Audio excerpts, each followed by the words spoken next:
Hi everyone, Dr. Mad here. Let's get mad about A Christmas Carol. So these first two pages I went through in the overview video. So if you haven't watched the overview video, I would recommend that you do that now first before you carry on. But in this video, we're going to start from chapter 1. So Stave 1, Marley's Ghost. And there you can see a picture of Marley's ghost. Marley was dead to begin with. So Marley is Scrooge's business partner. So remember, Scrooge is the main character. He starts off very stingy and unhappy and alone, but by the end of the novella, he has become generous and sociable. So again, this is all in the overview video. So Marley was Scrooge's business partner. There is no doubt whatever about that. The register of his burial was signed by the clergyman, the clerk, the undertaker, and the chief mourner. So here we have the first example of a technique that Dickens uses quite a lot, which is listing. Okay, so clergyman, the clerk, the undertaker, and the chief mourner. So clergyman is like a churchman, clerk is like a secretary, and an undertaker is somebody who does funerals, and the chief mourner. So obviously, to mourn someone is to be sad about them, especially when they die. So Scrooge was the chief, the main mourner. In fact, we'll find out that he was the only one at the funeral. Scrooge signed it. So he signed the register. So when people die, it has to be documented. So Scrooge signed the register, and Scrooge's name was good upon change for anything he chose to put his hand to. So this phrase here, good upon change, that's a bit confusing. So remember, Dickens was writing about 200 years ago, which is about halfway to Shakespeare. So Shakespeare was about 400 years ago, Dickens was about 200 years ago, and therefore Dickens' language, it's easier than Shakespeare's, but it's not totally easy. Language does change over 200 years. Anyway, so change is short for exchange, so like the stock exchange. And to deal in the stock exchange, you have to, your credit rating and everything has to be really, really good, has to be top notch. So this is just like a metaphor, literary way of saying that Scrooge's name was very well respected. I mean, he wasn't liked by anybody, as we'll see later on, but when it came to money and business, he was 100% trusted. Okay, so if he signed something, you can believe it, you can trust him for anything he chose to put his hand to. Old Marley was as dead as a doornail. So here we have a simile from Dickens to really emphasize that old Marley is dead. Mind, I don't mean to say that I know of my own knowledge what there is particularly dead about a doornail. I might have been inclined myself to regard a coffin nail as the deadest piece of ironmongery in the trade. So here's a bit of a pun here and a bit of a simile. So obviously, a nail that you use for a coffin, you can see why he's saying that would be the deadest, because obviously you put dead bodies into a coffin. But the wisdom of our ancestors is in the simile. So what that means is that so ancestors are the people who go before us, and what Dickens is saying that the wise people, the most intelligent and cleverest of people who live, whatever they say, it tends to get put into language. It gets embodied into the language, into things like similes and metaphors. Okay. So if they've said that dead as a doornail is the best way of saying that something is dead, well, Dickens is not going to question that because he says, and my unhallowed hands shall not disturb it, or the country is done for. So he's saying, so unhallowed means unholy. So he's saying that I'm not going to question the wisdom of our ancestors If I do that, the country will go to the dogs. It will go downhill. You will therefore permit me to repeat emphatically that Marley was as dead as a doornail. So Dickens is using repetition here, okay? Scrooge knew he was dead. So a rhetorical question. Of course he did. How could it be otherwise? So another rhetorical question. So you can see a second technique that Dickens uses a lot, which is rhetorical questions. Do you remember the first one? He was listing. Scrooge and he were partners for I don't know how many years. Scrooge was his sole executor, his sole administrator, his sole assign, his sole residuary legatee, his sole friend, and sole mourner. What do we notice here? A list. So, executor is somebody who looks after somebody's will. Administrator is similar, somebody who looks after everything that person leaves behind. His sole assign. So, assign means somebody who you transfer all your rights and responsibilities to, and so legatee is somebody who benefits from a will. So, in other words, anything left over after Marley's will has been dealt with will go to Scrooge, his sole friend, so his only friend, and sole mourner, so the only person who was at the funeral being sad about Marley. But then it says, and even Scrooge was not so dreadfully cut up by the sad event, but that he was an excellent man of business on the very day of the funeral, and solemnized it with an undoubted bargain. So this sentence is a bit confusing because Dickens doesn't make it clear who he's talking about. Is he talking about Scrooge or Marley?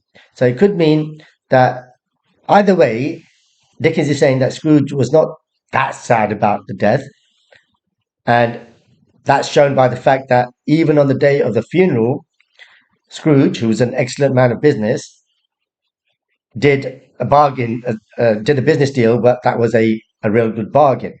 Or it might mean that Scrooge was not that sad about Marley, but he was a bit sad because Marley was an excellent man of business.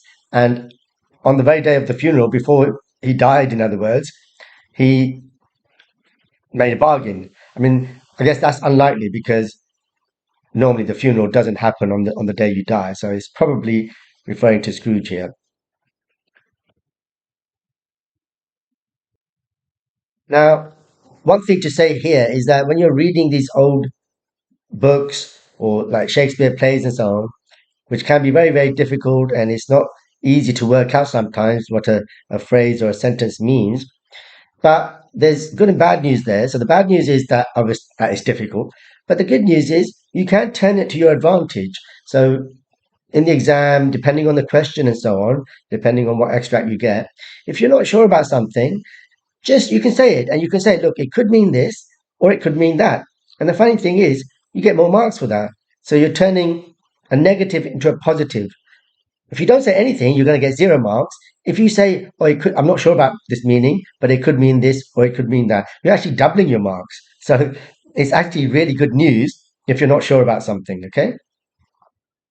Right, let's carry on. The mention of Marley's funeral brings me back to the point I started from. There is no doubt that Marley was dead. This must be distinctly understood. So, distinctly means clearly, or nothing wonderful can come of the story I am going to relate. So, the point here is that Scrooge is going to see Marley's ghost in a minute later on. Okay. And if we're not sure that Marley is dead, then and Scrooge is not sure, then when he sees the ghost, well, it might be Marley. Okay, so you have to be 100% sure that Marley is dead because then when you see the ghost, you know it's a ghost. It's not Marley himself. Okay, if we were not perfectly convinced that Hamlet's father died before the play began, there would be nothing more remarkable in his taking a stroll at night in an easterly wind upon his own ramparts than there would be in any other middle-aged gentleman rashly turning out after dark in a breezy spot, say St. Paul's churchyard, for instance. literally to astonish his son's weak mind. Now, these lines are going to be really confusing if you don't know what Dickens is referring to. And what he's referring to here is Hamlet, which is a Shakespeare play, perhaps the most famous of all of his plays. And at the beginning of the play, Hamlet's father has died. Well, actually, he's been murdered, and Hamlet sees the ghost, and that kind of sets up the whole story. Okay, I mean, we won't go into that in great detail, but the point Dickens is making here is that in the same way that in Hamlet, it's the ghost at the beginning is critical. In the same way here, Marley's ghost at the beginning is critical to the story. Okay, so he's saying otherwise, if we don't know that he's dead, there'll be nothing. The story won't make any sense that we're going to read. Ramparts are the defensive walls of a castle or a city. St. Paul's is churchyard is in London. Okay, so anyway, this is a long roundabout way of saying that if we don't know that Marley is dead and that when Scrooge sees him, it must be his ghost, then the whole story doesn't make sense. Scrooge never painted out old Marley's name. There it stood years afterwards above the warehouse door. Scrooge and Marley. The firm was known as Scrooge and Marley. Sometimes people new to the business called Scrooge Scrooge and sometimes Marley, but he answered to both names. It was all the same to him. So Marley and Scrooge were always together. They were business partners, and to the extent, and they'd been going on for years, to the extent that people couldn't actually tell the difference between them. So when they met Scrooge, sometimes they'd call him Scrooge correctly, and sometimes they would call him Marley. And we can assume that it was the other way around as well with Marley. But he didn't really care. And the reason he didn't care was that he really doesn't care about anything or anyone. The only thing he cares about is money, as we'll find out. Oh, but he was a tight-fisted hand at the grindstone, Scrooge, a squeezing, wrenching, grasping, scraping, clutching, covetous old sinner. What technique do we notice here? Listing again. So a grindstone stone is a stone that rotates, goes around, and is hard stone, and you can put like a knife or something to sharpen it. I mean, Scrooge doesn't do that. This is just a metaphor. So it's usually when we're talking about grindstone like this, it means somebody who's works hard. And then all of these are just words for synonyms for squeezing. Okay. The only word that you might not know is covetous. So covetous is a bit like greedy when you want things, when you want everything. Hard and sharp as flint. So flint is a very hard stone, grey rock, from which no steel had ever struck out generous fire. So to start a fire, if you don't have matches, you might take either two stones or a piece of metal and a stone. And if you scrape them quickly, you can get fire. And obviously, fire is a wonderful thing. You can cook with it. You can use it for protection. But this is just a metaphor to say that with Scrooge, no one ever got anything good out of him. No one ever got anything generous out of him.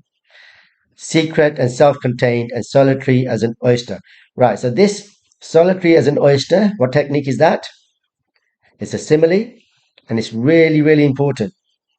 So solitary means to be on your own. Okay. It's a bit like lonely, but quite different. And the difference is really important because lonely implies somebody who's alone, but they're not happy. They're feeling lonely. They don't want to be alone. Whereas solitary is somebody who's alone. So that's the similarity, but they prefer it. They prefer to be alone. They choose to be alone.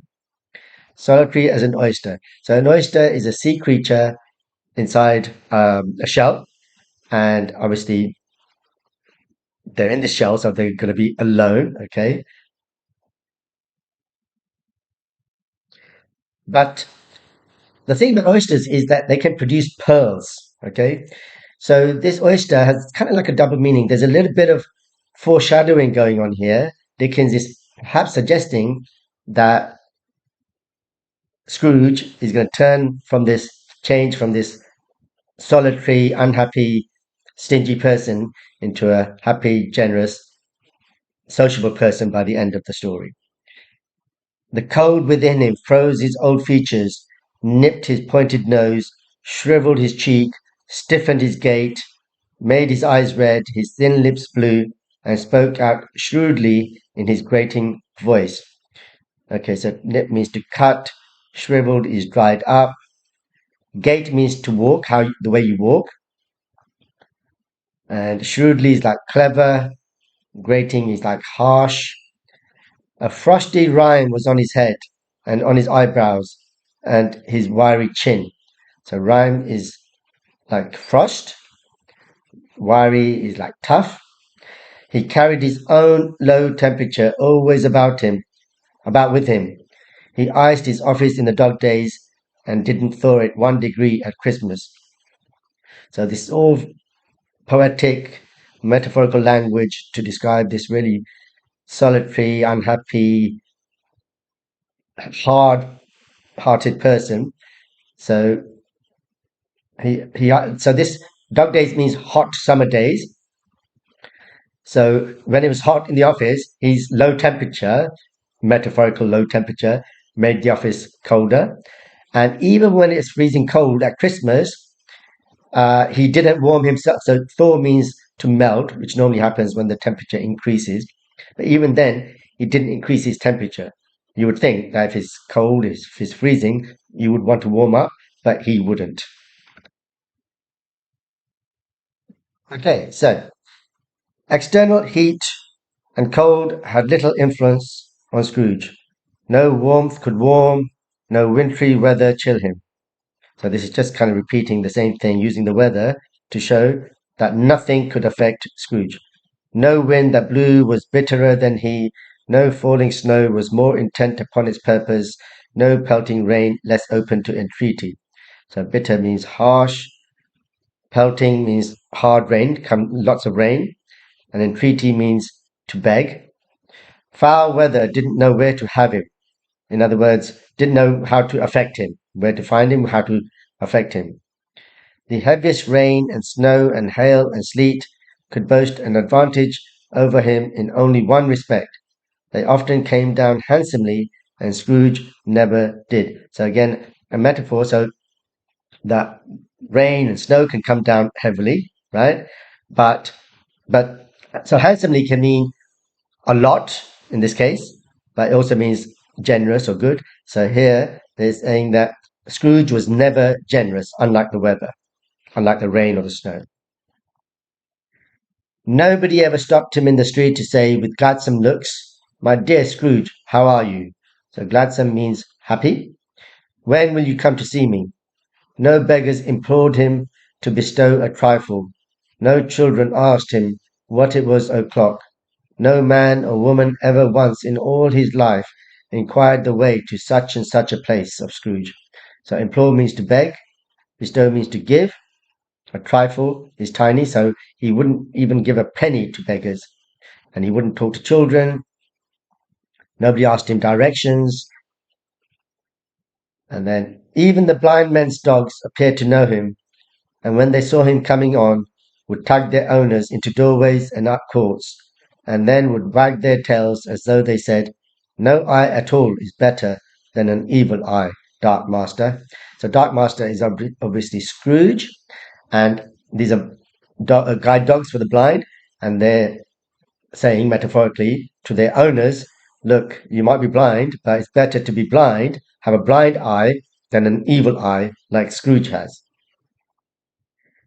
But what did Scrooge care? It was the very thing he liked, to edge his way along the crowded paths of life, warning all human sympathy to keep its distance, was what the knowing ones call nuts to Scrooge. So this line is a bit confusing. So to be nuts means something that's good.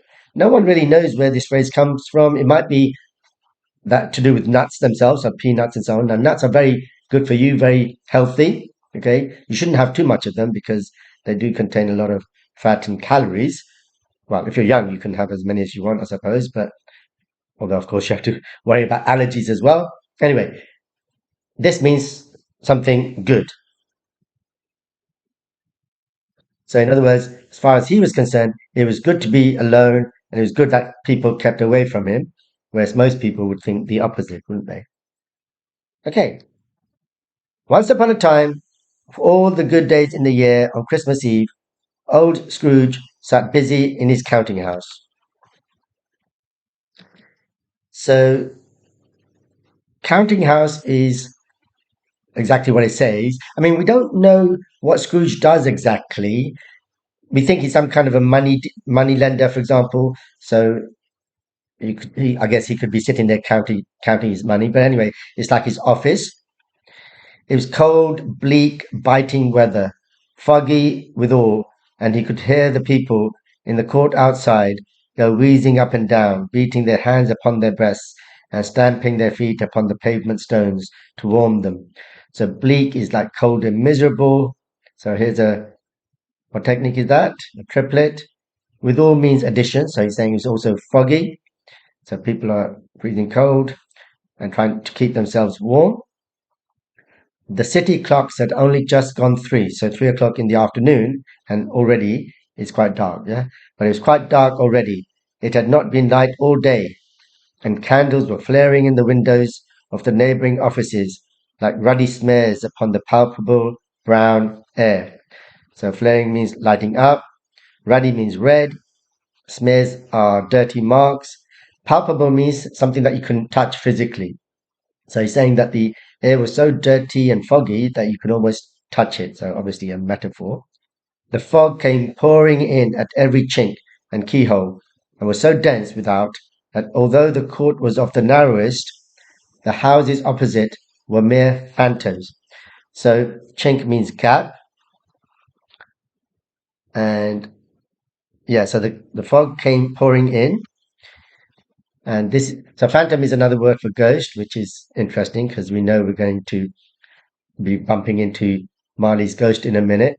But anyway, he's saying they were so foggy you couldn't even see the houses opposite. To see the dingy cloud come drooping down, obscuring everything, one might have thought that nature lived hard by and was brewing on a large scale. So, so dingy means like dirty, gloomy. Droop means to bend down. Obscure means to cover or hide something. And this phrase is difficult. He might be suggesting that he might be suggesting the power of nature and how nature can overtake people and cities at any time. So in this case, he's talking about the weather. So, for example, hurricanes, or more generally, you can have earthquakes and so on. So nature is very powerful and it can overtake us and at any moment. So that's maybe what he's suggesting there, Dickens. The door of Scrooge's counting house was open that he might keep his eye upon his clerk, who, in a dismal little cell beyond a sort of tank, was copying letters. So, clerk is like an assistant or a secretary. Dismal means gloomy. Scrooge had a very small fire, but the clerk's fire was so very much smaller that it looked like one coal. So again, this is painting a picture of how stingy Scrooge is, not only with other people, but even with himself, really. But he couldn't replenish it, for Scrooge kept the coal box in his own room. And so surely as the clerk came in with the shovel, the master predicted that it would be necessary for them to part. So replenish means to replace. And what this is saying is that the clerk knew that if he asked for more coal, the master Scrooge would basically sack him. Wherefore the clerk put on his white comforter and tried to warm himself at the candle, in which effort, not being a man of a strong imagination, he failed. So here the word wherefore is interesting. Well, so in wherefore can mean two things. It can mean why, or it can mean therefore. So in this case, or as a result of. So here it means therefore, for that reason, the clerk put on his white comforter. So this is a scarf in the old days. In Shakespeare, wherefore normally means why. So Romeo, Romeo, wherefore art thou means Romeo, Romeo, why are you called Romeo? Anyway, so he tries to warm himself at the candle, but obviously the candle is not going to give him much heat. And we can see here that, well, Dickens tells us that he's not very imaginative, this person. "A Merry Christmas, uncle! God save you!" cried a cheerful voice. It was the voice of Scrooge's nephew, who came upon him so quickly that this was the first intimation he had of his approach. So Scrooge's nephew comes in and greets him. So intimation here just means first knowledge of him. "Bah," said Scrooge. "Humbug." Now, this line is important. So humbug can mean two things. It used to be like a boiled sweet, but it also means hypocrisy. So people think that Scrooge thinks that people who believe in Christmas and all that and being happy and generous at Christmas are hypocrites. And also, it's important that because this is a word that we've got from Dickens. So Dickens gave quite a lot of words to the English language. Okay, not as many as Shakespeare, but quite a lot. Okay, so and bar is an exclamation. There's another technique there. He had so heated himself with rapid walking in the fog and frost, this nephew of Scrooge's, that he was all in a glow. His face was ruddy and handsome, his eyes sparkled, and his breath smoked again. So if we just go back, so ruddy means red, and this smoked again just simply means that when his breath came, it was so cold in the office that when his breath came out, you could see it was foggy. "Christmas a humbug, uncle?" said Scrooge's nephew. "You don't mean that, I'm sure." "I do," said Scrooge. "Merry Christmas! What right have you to be merry? What reason have you to be merry? You're poor enough." "Come, then," returned the nephew gaily. "What right have you to be dismal? What reason have you to be morose? You're rich enough." Scrooge, having no better answer ready on the spur of the moment, said "Bah!" again, and followed it up with "Humbug." "Don't be cross, uncle," said the nephew. Okay, so he's saying, "Why are you merry? You're poor. Why would you be happy?" And then the nephew says, "Well, you're rich, so why are you?" So dismal means sad and gloomy. Morose also is similar. Ill-tempered it means. "You're rich." And Scrooge doesn't have an answer, so he just says "pa" again and "humbug." Okay, so what we're going to do is we're going to stop the video here, and we're going to carry on from here in the next video. Before we go, just a reminder that if you found this video useful, please do subscribe and tell all your friends about it. And I'll see you in the next video where we'll carry on with Stave 1.